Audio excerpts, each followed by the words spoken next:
Assalamualaikum warahmatullahi wabarakatuh. Nama saya Fatullah Kamaludin. Di sini saya akan mempresentasikan ulangan tengah semester mata kuliah statistika dan probabilitas dari kelas C. Di sini sudah ada soal dari 1 sampai 10. Kita langsung saja ke jawabannya. Pertama ada statistik. Adalah ilmu yang berurusan dengan pengumpulan, penyajian, dan analisis data untuk menarik kesimpulan dan memanfaatkannya dalam menentukan keputusan pada keadaan tidak pasti. Statistika adalah ilmu yang mempelajari bagaimana merencanakan, mengumpulkan, menganalisis, menginterpretasi, dan mempresentasikan data. Singkatnya, statistika adalah ilmu yang berkenaan dengan data.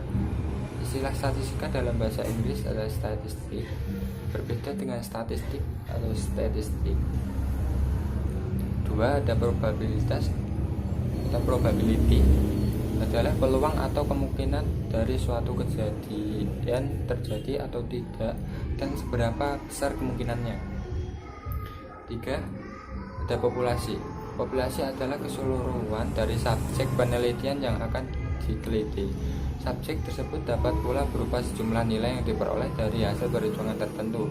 Contoh, titisan Zobo yang luasnya 36,77 km persegi memiliki kepadatan penduduk sejumlah 63.359 jiwa, terdiri dari 31.453 jiwa laki-laki atau 49,64% dan 31.106 jiwa perempuan atau 49,9%.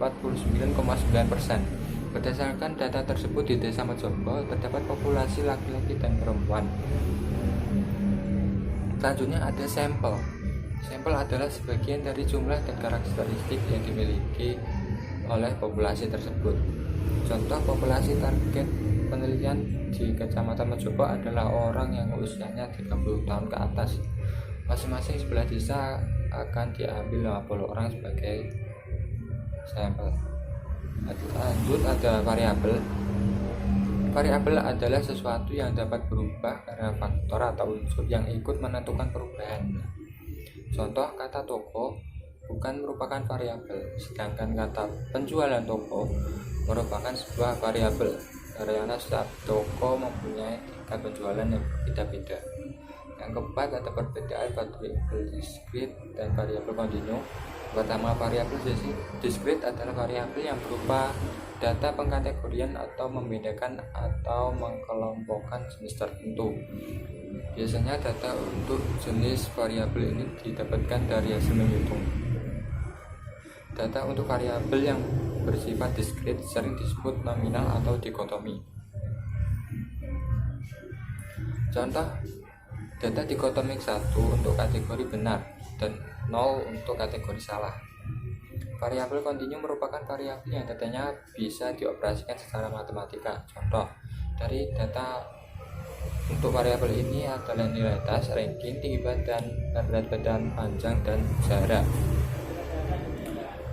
Lanjut ke nomor 5, yaitu mencari min, median, dan modus dari data berkelompok ada di sini.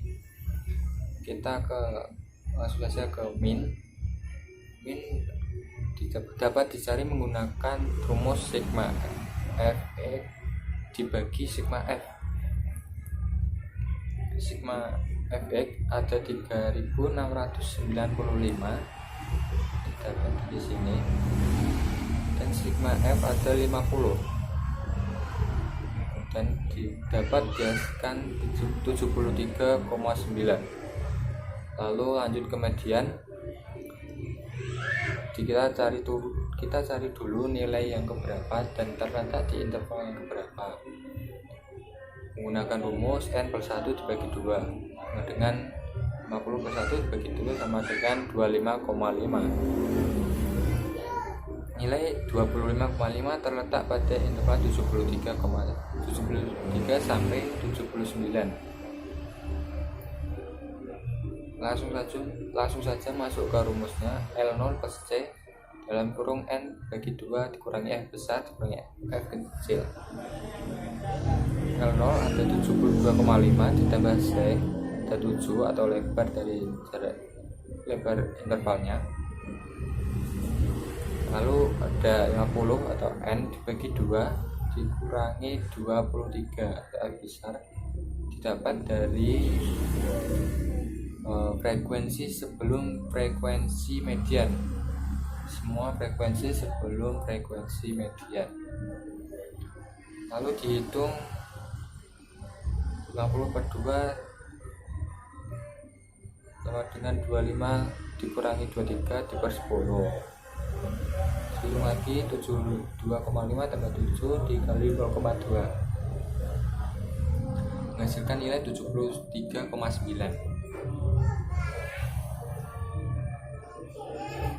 Lalu kita ke modus. Modus dapat dicari dengan mencari frekuensi tertinggi. Sedangkan frekuensi tertinggi terdapat di interval 59 sampai 65 tadi. Lalu kita dapat menyimpulkan L0 nya ada 58,5 atau batas bawah dari intervalnya, lokasi intervalnya.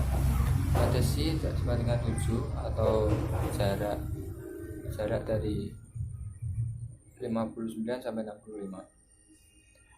Lalu ada B1 atau frekuensi tertinggi dikurangi frekuensi sebelumnya. Lalu ada B2 ada frekuensi tertinggi dikurangi frekuensi setelahnya. Lalu masuk ke rumusnya L0 tambah C dalam kurung B1 dibagi B1 ditambah B2 sama dengan 58,5 ditambah 7 dalam kurung 15 dibagi 15 plus 14 sama dengan 62,12. Q3 sama dengan dicari dulu nilai yang keberapa dan terletak di interval berapa dengan rumus 3 atau I dalam kurung 50 plus 1 dibagi 4 sama dengan 38,25 dan nilai 38,25 terletak pada kelas interval 80 sampai 86. Langsung saja masuk ke rumusnya. Q3 atau L0 ditambah C ada I dibagi 4 dikali 50 dikurangi F besar dibagi F kecil dan angka-angkanya 9,5 ditambah 7 3 dalam kurung 3 dibagi 4 dikali 50 dikurangi 33 dibagi 7 ada 3 kali 4 kali 50 sama dengan 37,5 dikurangi 33 dibagi 7 ada 4,5 dibagi 7 dicoret saja tinggal 79,5 ditambah 45 sama dengan 84. Lalu ada desil 9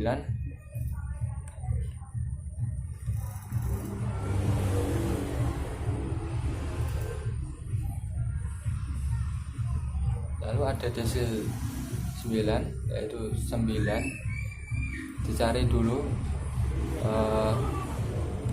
nilai yang keberapa dan ada di interval keberapa menggunakan rumus I dalam kurung 50 plus 1 dibagi 10 jadi 9 dalam kurung 50 tambah 1 bagi 10 sama dengan 45,9. Lalu masukkan saja ke rumusnya 86,5 ditambah 7 dalam kurung 9 kali 50 per 10 dikurangi 40 dibagi 5 86,5 ditambah 7 dikali 5 per 5 lalu dihitung lagi sampai ketemu 93,5. lalu ada persentil 80 dicari dulu nilai yang keberapa dan terletak di interval keberapa menggunakan rumus I 50 tambah 1 dibagi 100 di 80 dikali 50 tambah 1 bagi 100 menghasilkan nilai 40,8 terletak di interval 80 sampai 86. Adapun ini L0 nya sama dengan 79,5 atau batas bawah dari kelas interval 80,86. Ada C, lebar jarak dari kelas interval. Ada F, yaitu frekuensi sebelum frekuensi kelas interval, semua frekuensi sebelum frekuensi kelas interval. Ada F sama dengan 7, yaitu frekuensi dari kelas interval. Ada P80, langsung saja masuk ke rumus. Masukkan angkanya 79,5 ditambah 7 dalam kurung 50 dikali 50 dibagi 100 dikurangi 3 dibagi 7. Ada 80 dikali 50 dibagi 100 sama dengan 40 dikurangi 33 dibagi 7 sama dengan 7 per 7. Dicoret saja 79,5 ditambah 7, hasilnya 86,5. Lalu kita lanjut ke rank. Rumus dari rank adalah nilai tengah terbesar dikurangi nilai tengah terkecil. Langsung saja masukkan angkanya. R sama dengan 97,97 dikurangi 48 menghasilkan nilai 49. Lalu ada sumbangan rata-rata.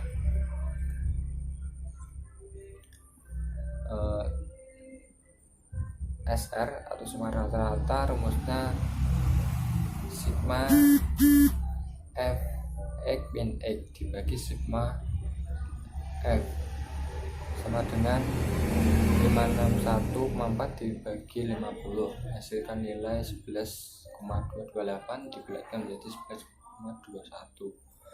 Lalu ada variansi atau S kuadrat dihasilkan dari rumus sigma F X min X kuadrat dibagi sigma F min 1. Masukkan angkanya 66.845,8 dibagi 50 min 1, ketemunya 1364,2. Lalu ada standar deviasi, yaitu rumusnya adalah akar dari variansi atau akar dari akar S kuadrat. Masukkan saja angkanya. Akar dari 1364,2 ketemunya yaitu 36,94. Oke, cukup sekian, terima kasih. Wassalamualaikum warahmatullahi wabarakatuh.